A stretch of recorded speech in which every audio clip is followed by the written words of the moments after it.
When Western men talk about dating in Southeast Asia, two countries always come up almost immediately: Cambodia and the Philippines.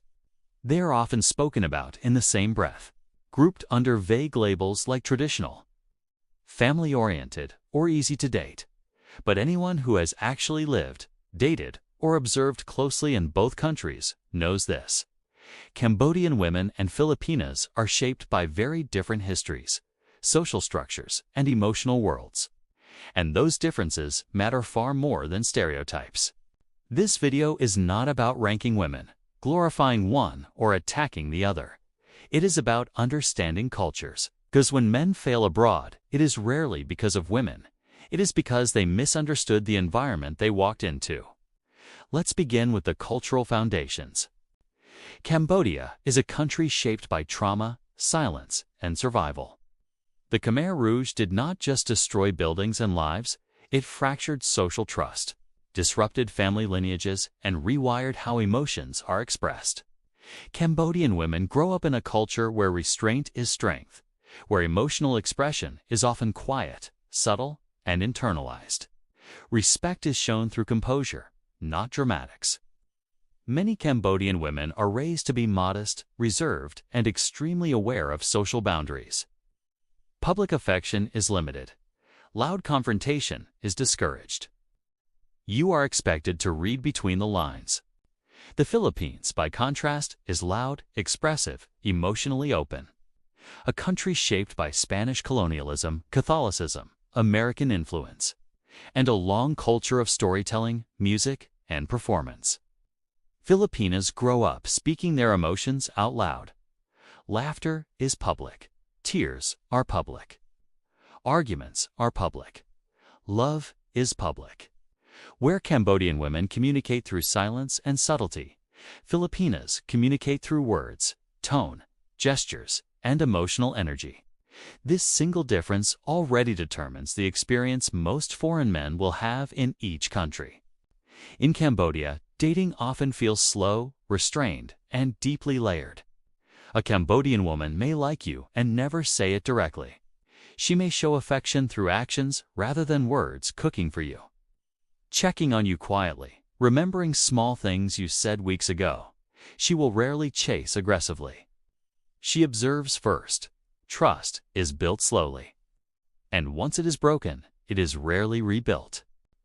In the Philippines, dating feels fast, emotional, expressive. A Filipina will often tell you she likes you loudly, proudly, publicly. She will introduce you to friends early. She will want to talk constantly. Communication is continuous. Silence is interpreted as disinterest or distance. Where Cambodian women expect you to read the room, Filipinas expect you to respond verbally and emotionally. Now let's talk about family. In Cambodia, family is central, but often discreet.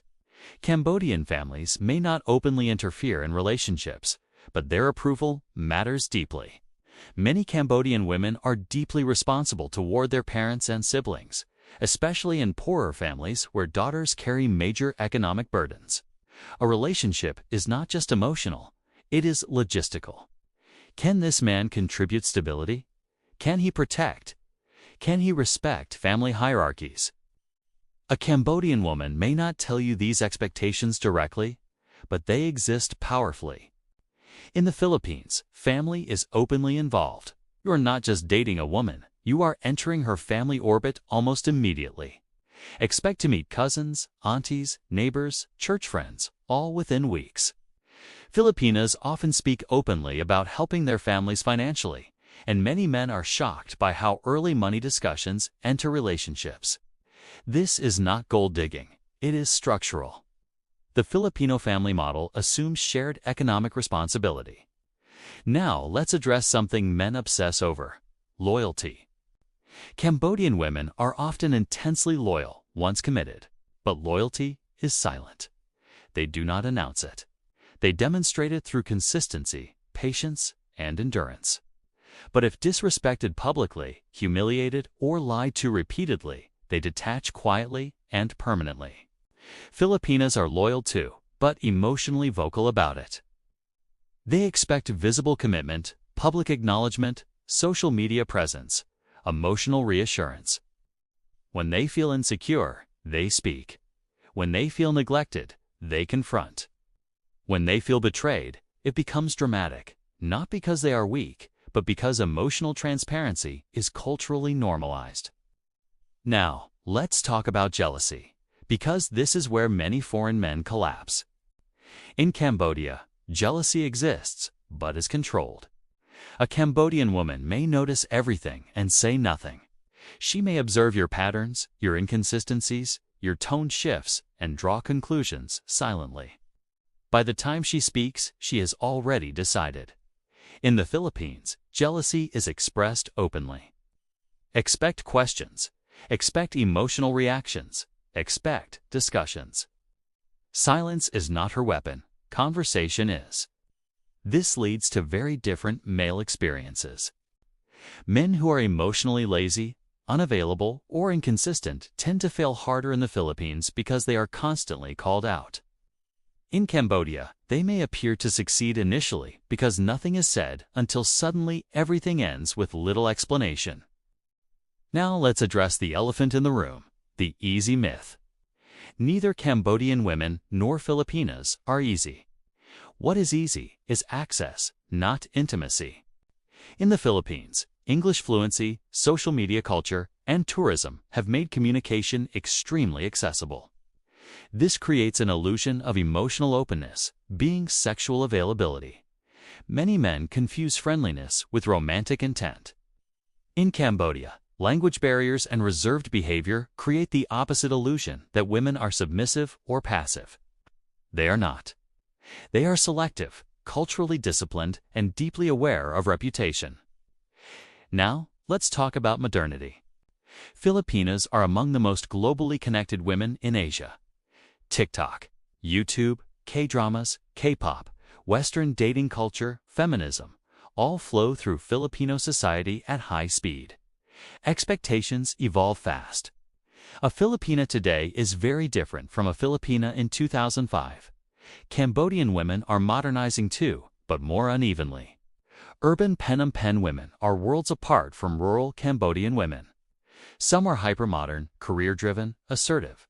Others remain deeply traditional. The contrast inside Cambodia is sharper than in the Philippines. Now let's talk about long-term relationships.